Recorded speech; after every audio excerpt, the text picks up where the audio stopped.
Assalamu alaikum wa rahmatullahi wa barakatuh. Ramadan Mubarak. Some of you be looking at me, looking at the champ and thinking, why is he wearing a long hat? This is a Nigerian hat. I've just come back from Nigeria. I like the hat, I like the clothes, I like the food, I like the country. So I thought I'd bring some of it back with me and present it to the people. But today we're not going to be talking about West Africa in particular, although it's a very interesting topic. History, the geography, the people, the climate, and so on. We're going to be talking about using philosophy, in particular the contingency argument, in Dawah. Now, why am I even bringing this up? Obviously, I've written a book on the contingency argument. Many of you may have purchased it. Many of you may not have purchased it. If you haven't, this is the book here. It's called The Burhan. The Burhan, it's published at the Sapiens Institute. Actually, you can get it free of charge. Sapiens Institute, we publish these things free of charge, but the paperback version, you're going to have to pay for the materials, but you can get it free of charge. Now, I'm doing my PhD also on the contingency argument, so obviously something which is very interesting to me. So recently, some individuals who self-proclaimed Salafis have come out and critiqued the use of the contingency argument in the first place. They say you shouldn't be using this. This is not what the people of the Salaf did. It's not what people of, Aqid al-Athar did and so on. The Athari people and so on. This is wrong. And so today what we're going to be doing is just looking at some things. I have already made a video about using kalam, and I've mentioned in particular the positions of Ibn Taymiyyah. And you can see the video of that somewhere else. Maybe I'll put it in the description box. But I'll start off with just reading something that Ibn Taymiyyah wrote in his book Ar-Radd al-Mantiqiyyin. Today is going to be an exposition of what Ibn Taymiyyah said, because the point is this: if Ibn Taymiyyah is someone who's trustworthy from an Aqidah perspective, if you consider him to be a Mujaddid and the things that obviously we consider him to be, a great figure of the history of Islam, he knows the Aqidah of the Athar and so on, then in that case obviously you wouldn't consider him a deviant. You wouldn't consider his perspectives deviant ones. My perspectives may be deviant perspectives. His perspectives, that person's. But Ibn Taymiyyah, let's start with what he says in his Kitab al-Radd al-Mantiqiyyin. I've presented this one before, but I've got some things today which I've never presented in public. He says, وَبَعْضُ النَّاسِ يَكُونُ الطَّريق كُلَّمَا كَانَ أَدَقُ وَأَخْفَى أكثر وأكثر مقدمات وأطول كان أنفع له لأن نفسه اعتادت النظر الطويل في الأمور الدقيقة فإذا كان الدليل قليل المقدمات أو كانت جلية لم تفرح نفسه به ومثل هذا يستعمل معه الطريق الكلامية المنطقية. We've already kind of said this one before. He says that some people, some individuals, every time that the dalil was, or the evidence was more sophisticated and more hidden, if you like, and has more premises and it was longer to elaborate, then it was better for that individual because his self has gotten used to that kind of thing. فإذا كان الدليل قليل المقدمات, if the dalil was only a few premises أو كانت جلية or very obvious, لم تفرح نفسه به, he wasn't going to be happy with that. ومثل هذا قد يستعمل معه الطريق الكلامية المنطقية. With this individual, you use with him the kalam logical method وغيرها and other methods like this. And he goes on, and he actually even mentions some benefits. وأيضا فإن النظر في العلوم الدقيقة يفتح الذهن ويدربه ويقويه على العلم and so on. Doing this will sharpen the mind and so on. But interestingly, with the contingency, so this is the first thing. The first thing is, when it comes to using kalam, mantiq, whatever, Ibn Taymiyyah himself is saying that with some people you need to use those kinds of arguments. That is what he is saying in his book, one of the last books that he's published. But what about the contingency argument itself?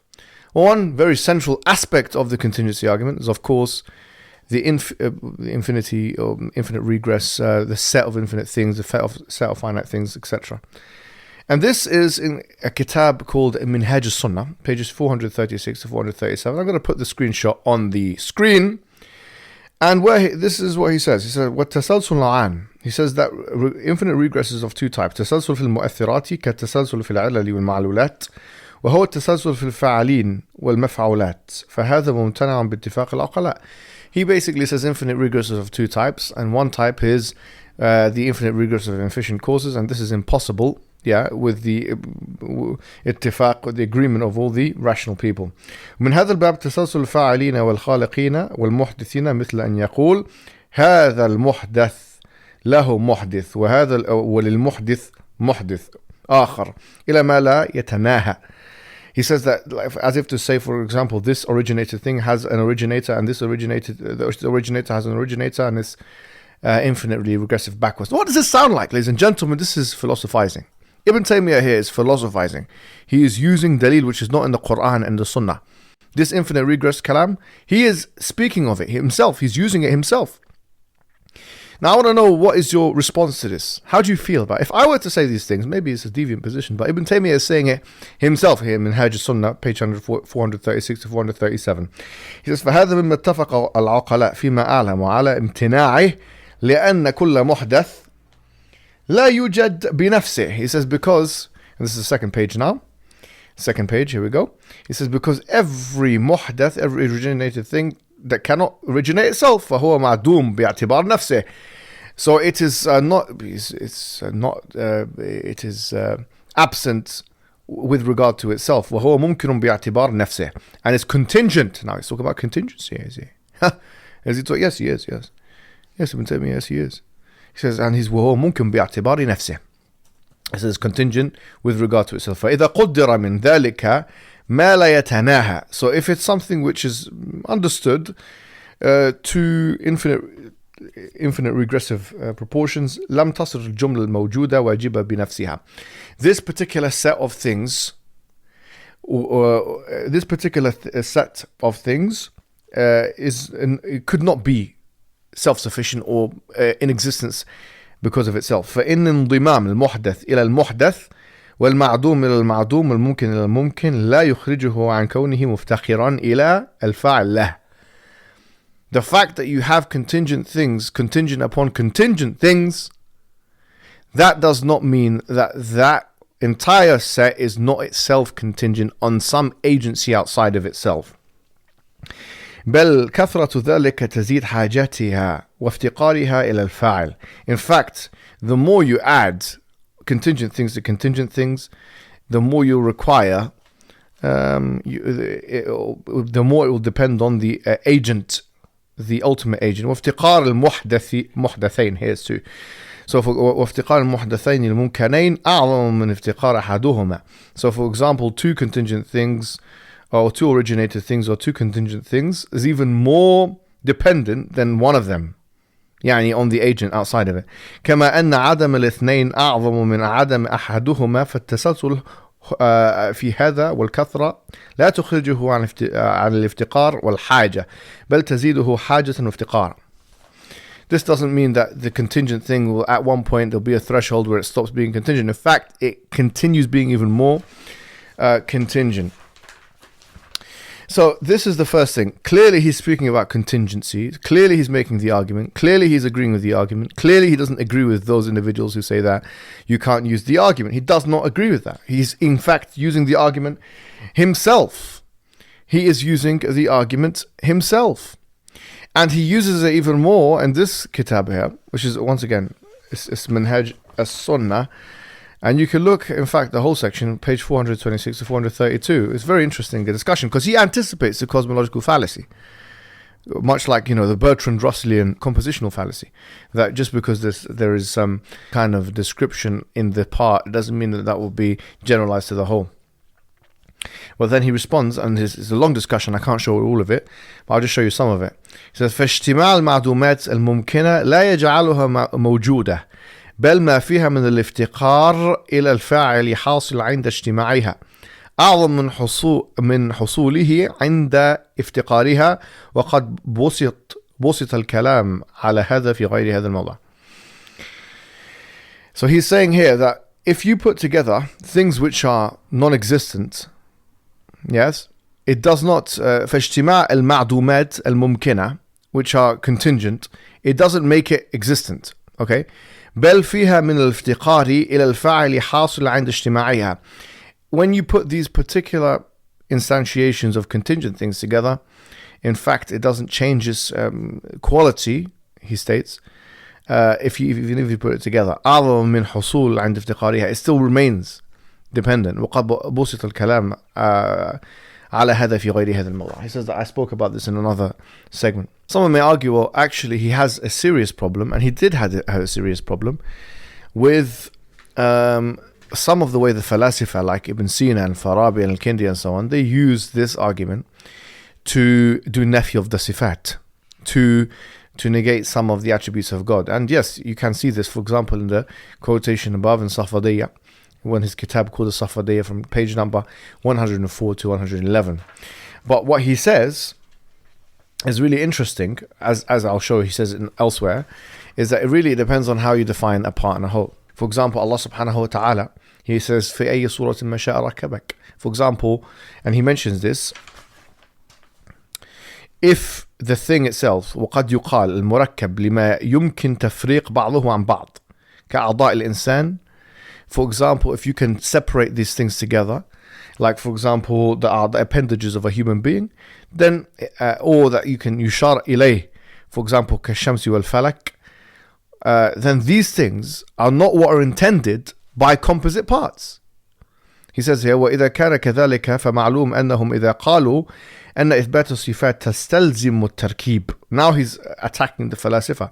He's saying that if we're talking about attributes and that يستلزم التركيب, a composition لم يريدوا به الأول والثاني, meaning these two examples, فإن إثبات الصفات لازم لله تعالى. He's saying that each of the sifat of Allah are necessary. So the attributes of God are necessary, whereas a part of a thing that can be taken away and put into, that's not necessary. That is not necessary. Ibn Taymiyyah is telling you this. It's not me that's telling you this. It's Ibn Taymiyyah that's telling you this. And he says it again in Sharh Aqeedah al-Isfahaniyya, page 91. So if you look at the two juz's, they are separate from each other. فَيُرَكِّبُهُمُ جَمِيعًا مُرَكِّب. So that a murakkib puts them together. A murakkib puts them together. So here he's saying, he's showing you the problem that he has with the compositional argument that Ibn Sina makes. He's saying that basically they are conflating between an attribute and a part. He's saying basically it's something like, he gives two examples. For example, a ship that has lots of planks. Yeah, these are the parts that can be put in or taken out, or food that is made up of many different ingredients. These are the kinds of parts that is impossible في حق الله تعالى, with Allah subhanahu wa ta'ala. Therefore, Ibn Taymiyyah, he tweaks the contingency argument, because Ibn Sina and the falasifa don't really make this distinction. They conflate between the attribute and the part. So the question is, in my book, I've actually accounted for this. So you can see in how I describe a part, we describe it in the English as a piece, because the word piece in the English language, it has already the denotation that it can only be put in or taken out, and that is impossible with Allah subhanahu wa ta'ala. So for example, we say a piece of cake, whereas the word part in mereology, you can say a part of his personality, like part of his personality or the attributes of God has got many different attributes. So the word part is confusing from that perspective.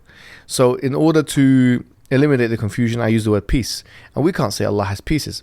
So having all of these things, bearing all of these things in mind, there should be, if someone is saying there's a problem with using the contingency argument and they are making that claim, now your problem is no longer with Muhammad Hijab. Sorry to say this, your problem is no longer with Muhammad Hijab. Your problem is with Ibn Taymiyyah himself.